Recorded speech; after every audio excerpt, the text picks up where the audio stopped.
کیا سنت ادا کر رہے ہیں اور جماعت فرض نماز شروع ہو جائے تو کیا کریں؟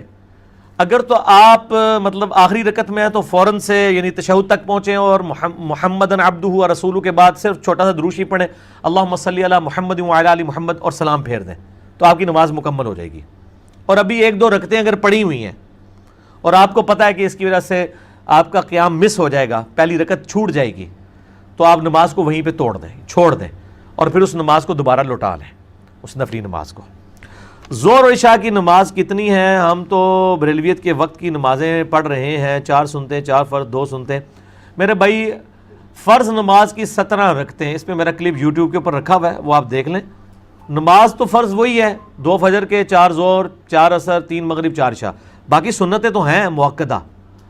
اب وہ اگر کوئی نہیں پڑھتا اس کو ہم گناہگار تو نہیں کہتے، لیکن ابو داؤد میں ایک حدیث ہے کہ جب کسی کے فرائض میں کمی نکلے گی تو نفلی عبادت یعنی سنتیں اس کے ایکویلنٹ تولی جائیں گی اور اللہ تعالیٰ اس کے فرض کی کمی پوری کر دے گا، اور وہ 12 رکھتے ہیں۔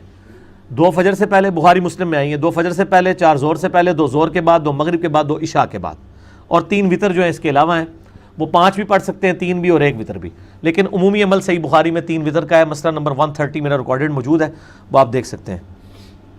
فجر کی سنت اگر جماعت شروع ہو جائے تو کب پڑھیں؟ جب جماعت، تو بخاری مسلم میں حدیث ہے جب فرض کی اقامت ہو جائے تو کوئی نماز درست نہیں ہے، ٹھیک ہے؟ تو آپ سنتے پھر نہیں پڑھ سکتے، آپ فرض نماز ہونے کے فوراً بعد پڑھ لیں۔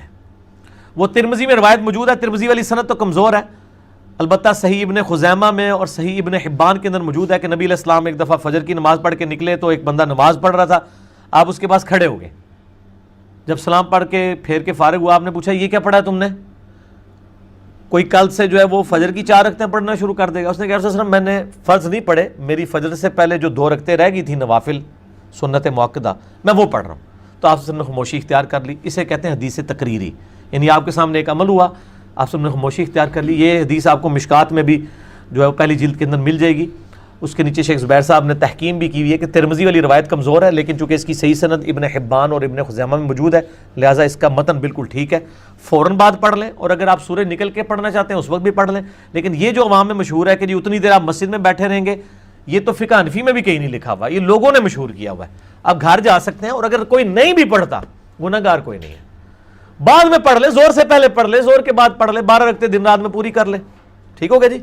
تو اس میں کوئی ایسا ایشو نہیں ہے، آپ کو پریشانی والی کوئی بات نہیں ہے۔ باقی جو ہے وہ اس حوالے سے میرے کلپس چڑھے ہوئے ہیں، فجر کی سنت کے اوپر، اوابین کے اوپر، اشراق کے اوپر، چاشت کے اوپر، جمعے کی رکعتوں کے اوپر، آپ کچھ بھی لکھیں، ساتھ انجینئر محمد علی مرزا لکھ دیا کریں تو میرا کلپ الحمدللہ اس حوالے سے کھل جائے گا۔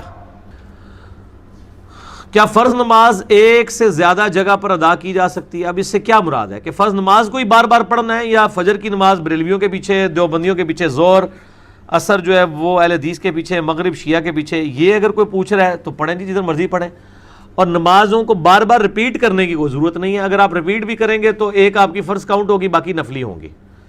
تو میں نے دونوں طریقے سے جواب دے دیا، اس میں مطلب احادیث موجود ہیں، بخاری مسلم میں موجود ہے، حذیفہ ابن یمان کہتے ہیں معاذ ابن جبل کہ میں نبی علیہ السلام کے پیچھے عشاء کی نماز پڑھتا تھا، پھر اپنی قوم میں جا کے عشاء کی امامت کرواتا تھا۔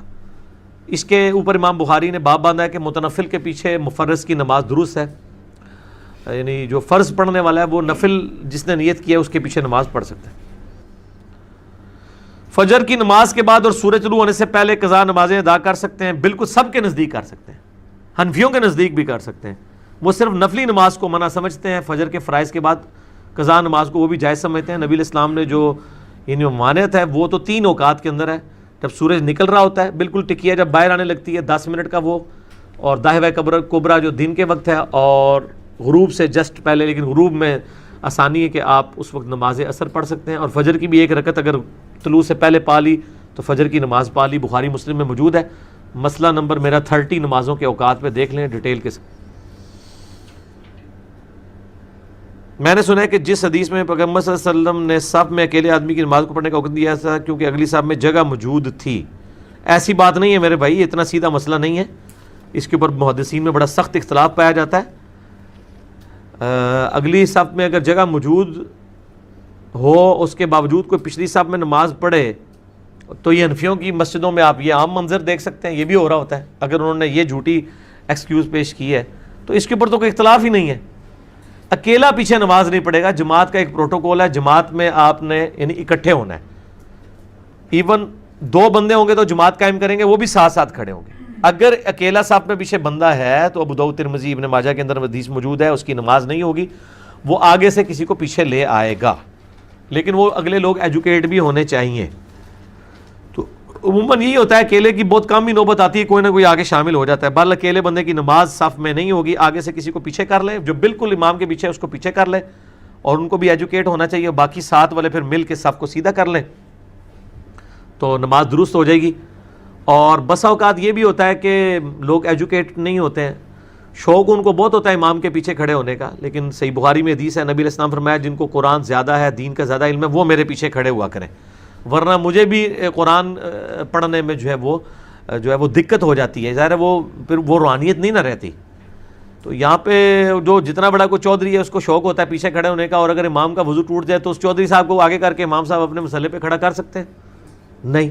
تو امام کے ایگزیکٹ پیچھے وہ لوگ ہونے چاہیے کہ آگے بڑھ کے نماز پڑھا سکے. صحیح بخاری میں آتا ہے کہ سیدنا عمر رضی اللہ تعالیٰ عنہ کو جب زخم لگا تو سعد ابن ابی وقاص, سیدنا عبد الرحمن بن عوف بالکل پیچھے نماز پڑھ رہے تھے.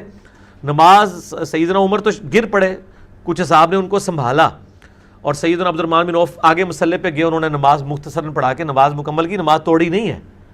اب یہاں پہ کس کی کیپیبلٹی ہے کہ وہ آگے بڑھ کے نماز پڑھائے؟ میرا خیال ہے امام کا وضو ٹوٹ جائے تو سارے ایک دوسرے لیے تکڑنا شروع کر دیں گے, ہوتا ہے امام سے پیچھے وہ بھی ٹور پاون, ٹھیک ہے جو آنا ہے دوبارہ نیت کرنا ہے. تو اس طرح کے لوگ نہیں ہونے چاہیے امام کے پیچھے. ان کو امام کو ضرورت ہی نہیں کہ وہ آگے کسی کو کھڑا کرے, وہ پیچھے ایسے لوگ ہی پہلے ہی کھڑے ہونے چاہیے کہ جب وضو امام کا ٹوٹ جائے تو وہ آگے بڑھ کے تو نماز کو مکمل کریں. کیا چیز؟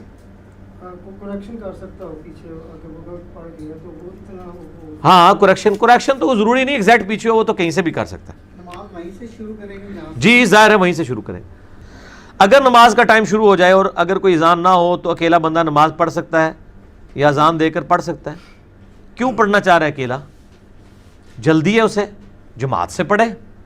اور اگر کسی ایسی جگہ کے اوپر ہے جہاں پہ مطلب اذان نہیں ہوئی ہے تو ٹائم داخل ہوتا ہی ہو سکتا ہے. یہ عورتوں کا مسئلہ ہو سکتا ہے, انہوں نے جماعت سے نہیں پڑھنی. تو اگر ظہر کا وقت سپوز 12:20 پہ شروع ہے تو بے شک اذان 12:30 یا 12:45 ہوتی ہے. جب ٹائم داخل ہو گیا تو آپ ظہر کی نماز پڑھ سکتے ہیں. عورتوں کے لیے میں بتا رہا ہوں, مرد نے تو جماعت سے ہی پڑھنی ہے تو پڑھیں, ضرور پڑھیں.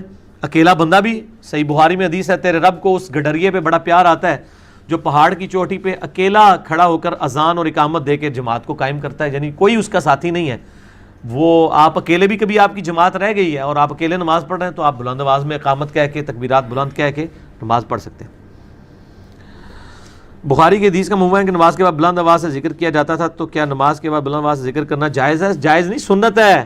لیکن یہ والا نہیں جو انڈیا پاکستان والوں نے بتایا ہے. بخاری میں خالی بلند آواز کا ذکر نہیں ہے, بخاری مسلم میں حدیث موجود ہے کہ نبی صلی اللہ علیہ وآلہ وسلم, صحیح بخاری میں انٹرنیشنل نمبر کے مطابق 842 ہے اور صحیح مسلم میں 1316 ہے. ہمارے گرین کارڈ کے اوپر ٹاپ کے اوپر یہ ذکر لکھا ہے کہ ابن عباس کہتے ہیں کہ نبی علیہ السلام کا جماعت کا مکمل ہونا میں اللہ اکبر کی آواز سے, بلند ذکر کی آواز سے پہچانتا تھا. سلام پھیرتے ہی آپ کہیں گے اللہ اکبر, اس کے بعد آپ آہستہ آواز میں پڑھیں گے. صحیح مسلم میں آتا ہے 3 دفعہ استغفر اللہ استغفر اللہ استغفر اللہ اللہم انت السلام ومنک السلام تبارک یا ذا الجلال والاکرام. اس کا حوالہ صحیح مسلم 1334 ہے. اور یہ جو سعودیہ والوں نے ایک جو ہے وہ, اور عرب کے لوگوں نے اس حوالے سے ایک دھوکہ دیا ہوا ہے. وہاں پہ جو اذکار کے آپ کو ملیں گے نا جو چھپے ہوئے کارڈ بھی اور بڑے بروشرز بھی, ان پہ اللہ اکبر نہیں لکھا ہوا ہوتا. 3 دفعہ استغفر اللہ لکھا ہوتا ہے اور نیچے اللہم انت السلام. تو وہ تو مجھے پھر بعد میں جب میری ڈسکشن ہوئی ان سے اور میں نے ان کے فتاویٰ پڑھے تو وہ فرض نماز کے بعد تکبیر کی تعویل اتنی باطل کرتے ہیں کہ اللہ ہی ان کو عقل دے. وہ کہتے ہیں جو یہ بخاری مسلم میں الفاظ ہے نا کہ نبی علیہ السلام کی فرض نماز کا مکمل ہونا, ابن عباس کہتے ہیں میں تکبیر کی آواز سے پہچانتا تھا, تو اس تکبیر سے مراد استغفر اللہ ہے, اللہ اکبر نہیں ہے. یہ تو مسلمانوں کے بچے کو بھی پتا ہے کہ استغفر اللہ کو استغفار ہی کہا جاتا ہے, تکبیر نہیں کہا جاتا. تکبیر تو اللہ کی بڑائی کرنا. پھر میں نے ان کے لیے ایک علمی پھکی رکھی ہوئی ہے کہ بخاری و مسلم میں حدیث ہے کہ حضرت ابو ہریرہ رضی اللہ تعالیٰ عنہ کہتے ہیں کہ نبی صلی اللہ علیہ وآلہ وسلم جب نماز شروع کرتے تو تکبیر کہتے, جب رکوع میں جاتے تو تکبیر کہتے, جب رکوع سے سر اٹھاتے تو سمیع اللہ لمن حمدہ ربنا لک الحمد یا ولک الحمد کہتے، اور جب سجدے میں جاتے تو تکبیر کہتے. یوں 4 رکعتوں میں 22 دفعہ تکبیر کہتے. تو کیا وہ استغفر اللہ کہہ رہے ہوتے تھے؟ ادھر تو آپ بھی اللہ اکبر کہہ کے نماز شروع کرتے ہیں. تو نماز والی تکبیر اللہ اکبر ہے، دوسری تکبیر بھی اللہ اکبر ہی ہے فرض نماز کے بعد والی. تو یہ سعودیہ کے آپ کبھی بینرز دیکھیں گے آپ کو اللہ اکبر وہ بڑے چڑھتے ہیں، لیکن پاکستان میں ماشاءاللہ اہل حدیث نے نا ان کا جو ہے نا وہ مکو گول کیا ہے. دارالاسلام والوں نے جتنے چھاپے ہیں اس میں انہوں نے پہلے نمبر پہ اللہ اکبر کا ذکر لگایا، اور دارالاسلام کی برکت سے سعودی عرب والوں نے جو یہ دین کو ٹیمپر کرنے کی کوشش کی تھی سنت ذکر کو، یہ انہوں نے تعریف کی ہے نا کہ آپ تکبیر کو استغفر اللہ کہہ رہے ہیں. ٹھیک ہے نا جی. تو اس حوالے سے اللہ تعالیٰ نے جو ہے نا دارالاسلام کے ذریعے حق آواز لوگوں تک پہنچائی، چونکہ دنیا میں سب سے بڑا ادارہ ہے دارالاسلام پبلیکیشن کا. تو پوری دنیا میں ان کے بینرز اب مسجدوں کے اندر بھی لگے ہوئے ہیں، باقی چیزیں بھی ہیں. تو ماشاءاللہ اس حوالے سے حق بات لوگوں تک پہنچ گئی ہے. ٹھیک ہوگا جی. دیکھیں میں نے ایک سوال میں آپ کو کتنے جواب دے دیے. دیکھیں نا جی، یہ ساتھ ساتھ یہ چھوٹے چھوٹے وہ مسئلے ہیں، کیونکہ مجھے ای میلز پہ لوگ آگے پیچھے پوچھتے رہتے ہیں جو کچھ دماغ میں آتا ہے، جو کہ فری سٹائل مجلس ہے نا جی، مجلس میں تو یہی کچھ ہوگا. مسجد میں نمازی فرض نماز کے بعد سنت پڑھتے ہیں، اس وقت کوئی اعلانیہ نعت یہ تلاوت کرتا ہے تو یہ جائز ہے ناجائز ہے؟ بالکل غلط ہے جی، کوئی ضرورت نہیں ہے. مطلب نماز کے اوقات کے اندر کیا کام ہے کہ آپ یہ کام شروع کر دیں اونچی آواز میں تلاوت؟ اگر نماز کے وہ اوقات ہیں، اگر نماز سے ہٹ کے ہیں تب بھی ان کو ریکویسٹ کرنی چاہیے کہ مسجدیں ان کاموں کے لیے نہیں بنی ہوئی ہیں کہ آپ مطلب جو ہے وہ اور یہ کیا کرتے ہیں، درس بھی دینا غلط ہے. سلام پھیرتے ہی جو ہے وہ درس قرآن دینا شروع کر دیتے ہیں، سنت اذکار بھی نہیں کرنے دیتے ہیں. یہ آپ کون سی دین کی خدمت کر رہے ہیں؟ ٹائمنگ رکھیں، جس نے سننا ہے سنے گا، جس نے نہیں سننا نہ سنے. آپ داروغہ تو نہیں ہے ان کے اوپر. اس طرح کی سختیاں لوگوں کے ساتھ نہ کریں.